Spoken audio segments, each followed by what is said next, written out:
बहुत समय पहले की बात है। एक सुंदर समंदर के किनारे एक राज्य था, सागरपुर।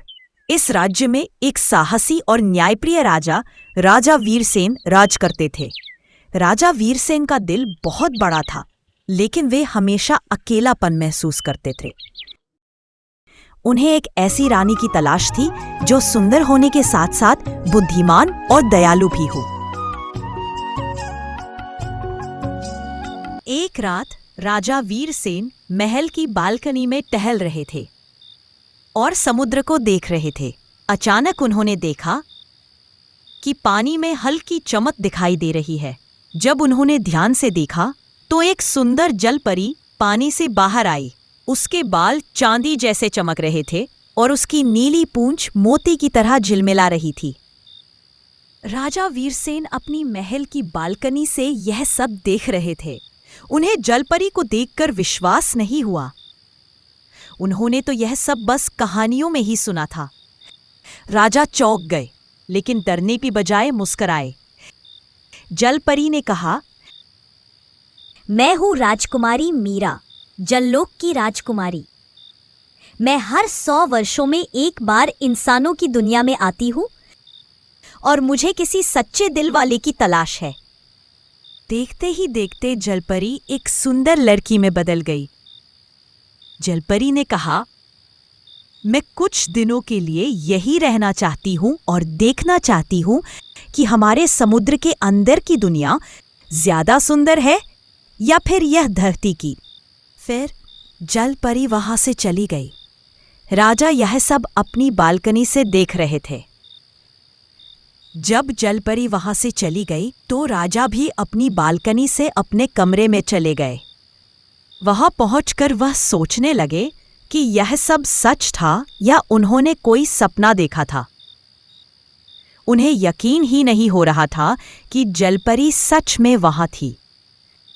राजा बार बार उस जलपरी को याद कर रहे थे। वह इतनी सुंदर थी कि राजा अपने ध्यान से उसे हटा ही नहीं पा रहे थे। थोड़ी ही देर बाद राजा अपने बिस्तर पर लेट गए और फिर उन्हें नींद आ गई और वे सो गए।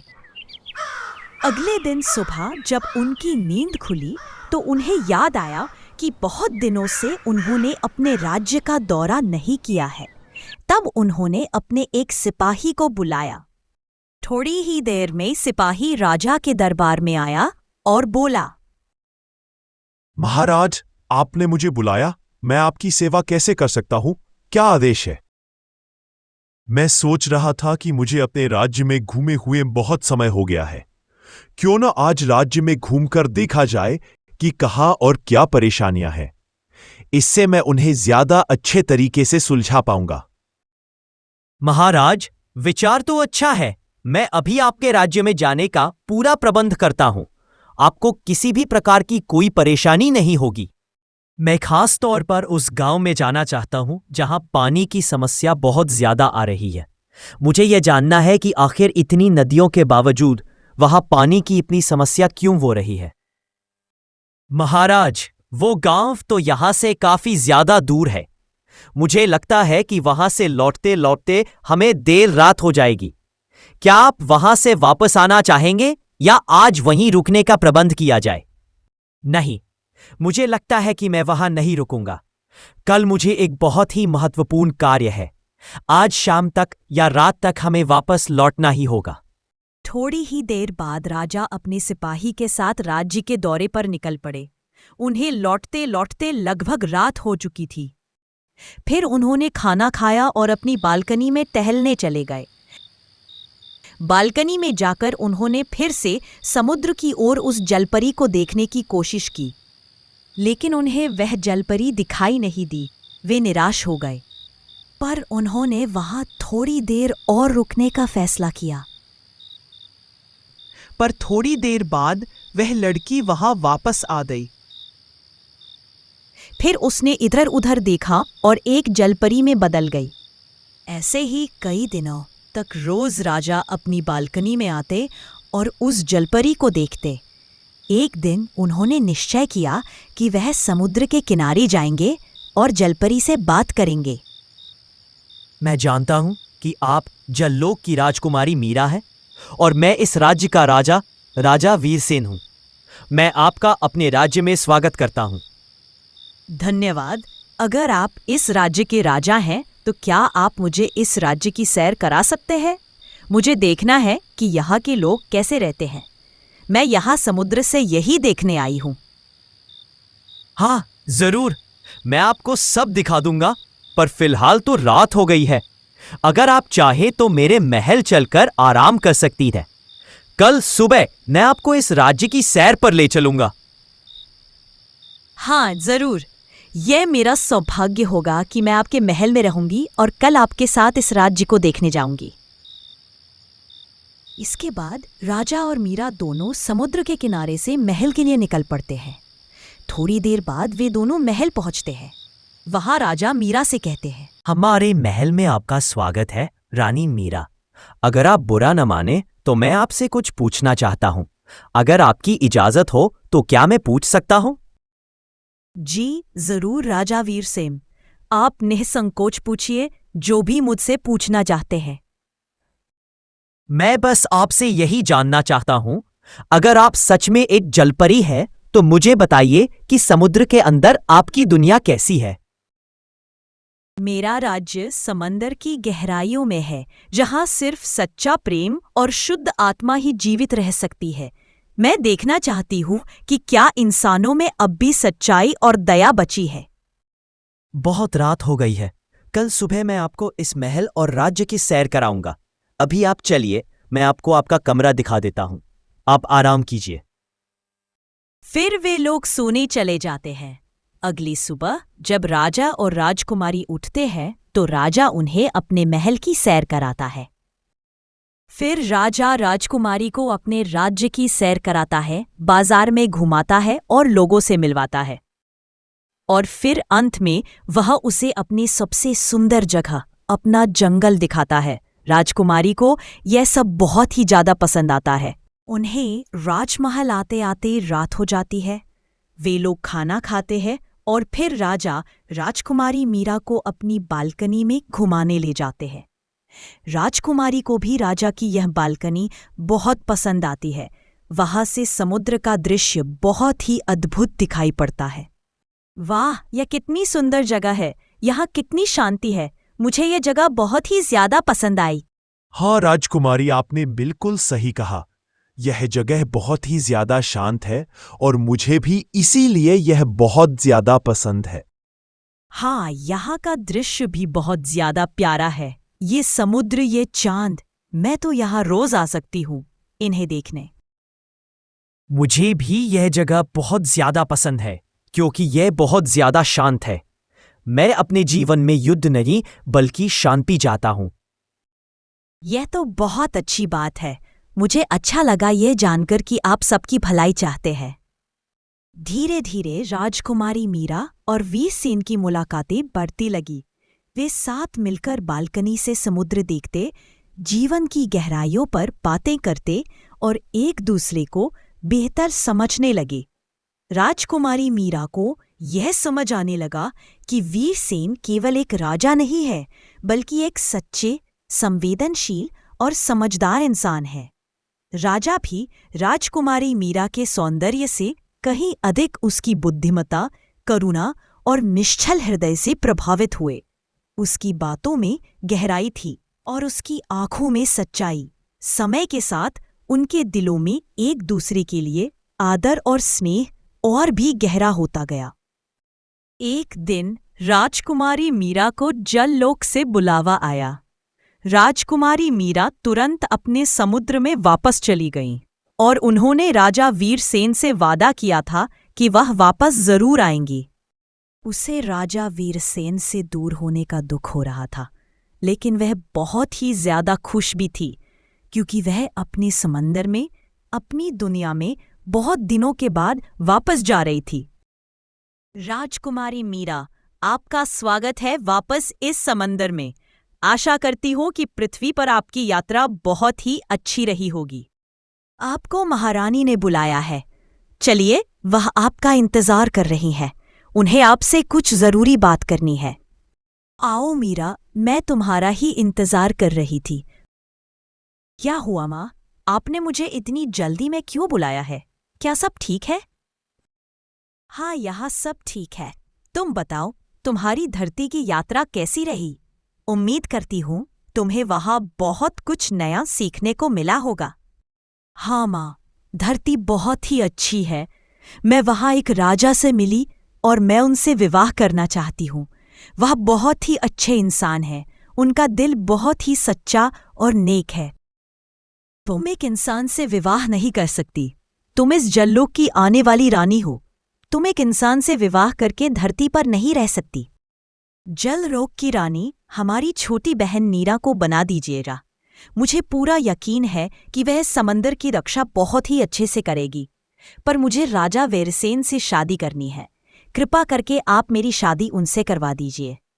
ठीक है, अगर तुम्हें राजा वीरसेन से शादी करनी है तो मैं करवा दूंगी, लेकिन मेरी भी कुछ शर्तें होंगी। मुझे आपकी हर शर्त मंजूर है। आप बताइए मुझे क्या करना होगा। अगर तुम्हें एक इंसान से विवाह करना है तो वह 3 परीक्षाएं देगा, एक दिल की, एक बुद्धि की और एक बलिदान की। राजकुमारी मीरा को गए काफी समय हो गया था और राजा वीरसेन अब बहुत ही ज्यादा चिंतित रहने लगे थे। उन्हें राजकुमारी मीरा की बहुत याद आती थी और वह अब बहुत ही ज्यादा उदास भी रहने लगे थे। तभी अचानक एक दिन राजकुमारी मीरा उनके महल में उनसे मिलने आती है और कहती है, राजा वीरसेन, आप कैसे हैं? क्या आपने मुझे भुला तो नहीं दिया? मैं वापस आ गई हूँ, जैसा कि मैंने आपसे वादा किया था। राजकुमारी मीरा, आप वापस आ गईं। मुझे तो ऐसा लगा था कि आप मुझे हमेशा हमेशा के लिए छोड़कर चली गई हैं। आप समझ भी नहीं सकती कि आपको देखकर मुझे कितनी ज्यादा प्रसन्नता हो रही है। हाँ, मुझे मेरी माँ ने बुलाया था। मैंने उन्हें तुम्हारे बारे में बताया और ये भी कहा कि मैं तुमसे शादी करना चाहती हूँ। तो उन्होंने मेरी आगे एक शर्त रखी कि तुम्हें 3 परीक्षाएं देनी होंगी। क्या तुम मेरे लिए ये कर सकते हो? अगर तुम सच में मेरे जीवन का हिस्सा बनना चाहती हो तो मैं हर परीक्षा देने को तैयार हूं। और ये तो मेरे लिए सौभाग्य की बात है कि तुम मुझसे विवाह करना चाहती हो। धन्यवाद राजा वीरसेन।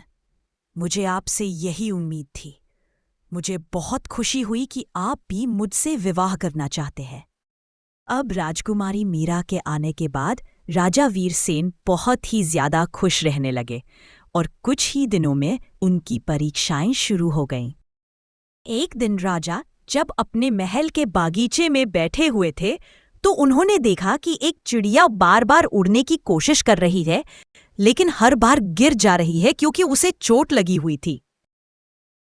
राजा ने इधर उधर देखा, वहां कोई नहीं था। फिर राजा उस चिड़िया के पास गए और उसे उठाकर अपने महल में ले आए। उन्होंने उसकी अच्छे से देखभाल की और कुछ ही दिनों में वह चिड़िया बिल्कुल स्वस्थ हो गई। फिर चिड़िया ने राजा को शुक्रिया कहा और वहां से उड़ गई।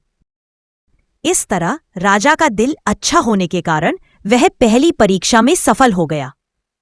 इसी तरह कई महीने बीत गए। तभी एक दिन राजा के एक सिपाही ने आकर उसे यह सूचना दी कि कुछ डाकुओं ने एक बहुत ही बड़े व्यापारी को बंदी बना लिया है और वे इसी राज्य के जंगल में छिपे हुए हैं। राजा तुरंत ही अपने कुछ सिपाहियों के साथ जंगल के लिए निकल पड़े। जानकारी के अनुसार जब राजा और उनके सिपाही जंगल की नदी के किनारे पहुंचे तो उन्होंने देखा कि 2 डाकू एक व्यक्ति को बंदी बनाकर रखे हुए हैं। राजा ने अपनी सूझबूझ और बुद्धि का इस्तेमाल करके उस व्यापारी को डाकुओं से छुड़ाया और फिर उन दोनों डाकुओं को भी बंदी बनाकर अपने महल ले आया। राजा वीरसेन, आप बहुत ही अच्छे राजा हैं। मैंने आपकी तारीफ बहुत सुनी थी, आज देख भी लिया। आप बहुत बहादुर, निडर और बुद्धिमान राजा हैं। आप न केवल अपने राज्य की रक्षा कर सकते हैं बल्कि जरूरत पड़ने पर अपने प्रजाजनों की भी सहायता करते हैं। हर राज्य के राजा का यह कर्तव्य होता है कि वह अपने प्रजा की रक्षा करे। आप हमारे राज्य में थे और ये हमारी जिम्मेदारी थी कि हम आपकी रक्षा करें और आपको सुरक्षित आपके घर तक पहुंचाएं। मैं आपका तहे दिल से शुक्रिया अदा करना चाहता हूं। अगर आज आप नहीं होते तो शायद मैं भी जिंदा न बच पाता। इसी तरीके से राजा वीरसेन ने अपनी सूझबूझ और समझदारी से जलपरी रानी की दूसरी परीक्षा को भी पार कर लिया। अब राजा को बस आखिरी परीक्षा देनी थी, जो कि बलिदान की परीक्षा थी, और वह सबसे ज्यादा महत्वपूर्ण थी।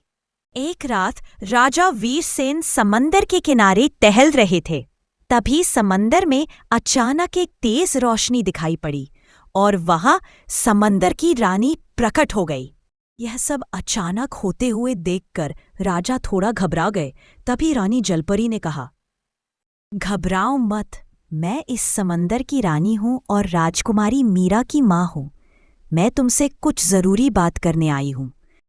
हमारे राज्य में आपका स्वागत है महारानी। राजकुमारी मीरा का दिल बहुत ही अच्छा है और मैं उनसे विवाह करना चाहता हूं।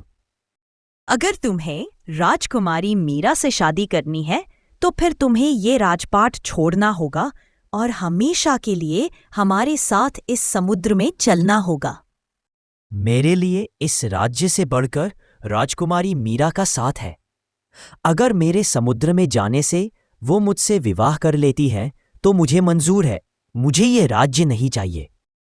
राजा वीरसेन, आपने सच्चे प्रेम, बुद्धि और त्याग का प्रमाण दिया है।